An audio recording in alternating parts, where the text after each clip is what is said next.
Has got to go. Behave yourself. Behave yourself. Behave yourself. Behave yourself. Chill. You are freaks and animals. You're freaks. So it started with Andrew calling them freaks and animals, and it devolved from there, and it led to this. Behave yourself. Behave yourself. Behave yourself. Learn to behave yourself. Stop raping people. Stop raping people. Stop raping. Stop raping people. Stop raping the people. You freaks. You filthy freaks. I'm not entirely sure who they were raping at that moment, but we'll ask Andrew in a minute.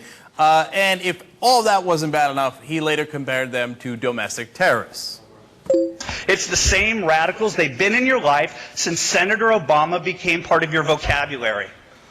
They are at war with you, and they attack you, and they throw eggs at you. And guess what? The media looks the other way. You're domestic terrorists, you know. You know, that's interesting because Andrew once said about his own reporting, quote, "It is meant to inflict a maximum amount of damage. It is an act of political and emotional terror." So, makes you wonder who might be the domestic terrorist after all. So, now let's bring the other side of this equation in, Andrew Breitbart. Welcome, Andrew. How are you?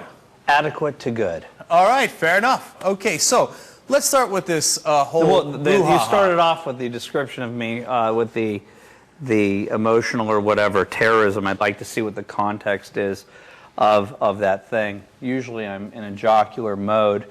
Usually I'm dealing with a media that tries to downplay the fact that real domestic terrorists write for the Huffington Post, animal rights activists, that Bill Ayers and Bernadine Dorn are supporters of President Obama, helped launch his career. If you have a problem, if you drop the terrorist thing on me, I'll say, will you condemn Bill Ayers and Bernadine Dorn? No, but will you? All right, I didn't drop it on you. You just did. I quoted you.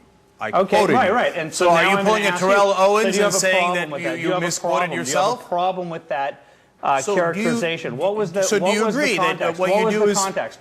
It's your quote. You tell me what the context was. It is an act of political and emotional terror. You're the one that says context matters. That's right. Okay, now tell me what the context was that I said that. Andrew. I don't remember how I said it. You tell me what the context was. Okay, so you don't deny the quote. I don't remember saying it, but I'd like to know what the context was. It is from a story on the Huffington Post. It is when you were describing how you do journalism. I'm as high as a kite. No, I'm not literally as high as a kite. So metaphors are in use in language. I just want to know. So when you do it, it's a metaphor that you're a domestic terrorist. I've never done an act of terror in my life. I've never done an act of terror in my life. So I was giving you your own quote. All right. So now, listen. Not for the purposes of flattery. No, apparently not. But do I have to flatter you? Is that how the interview has to go? No, I'm just answering you. All right.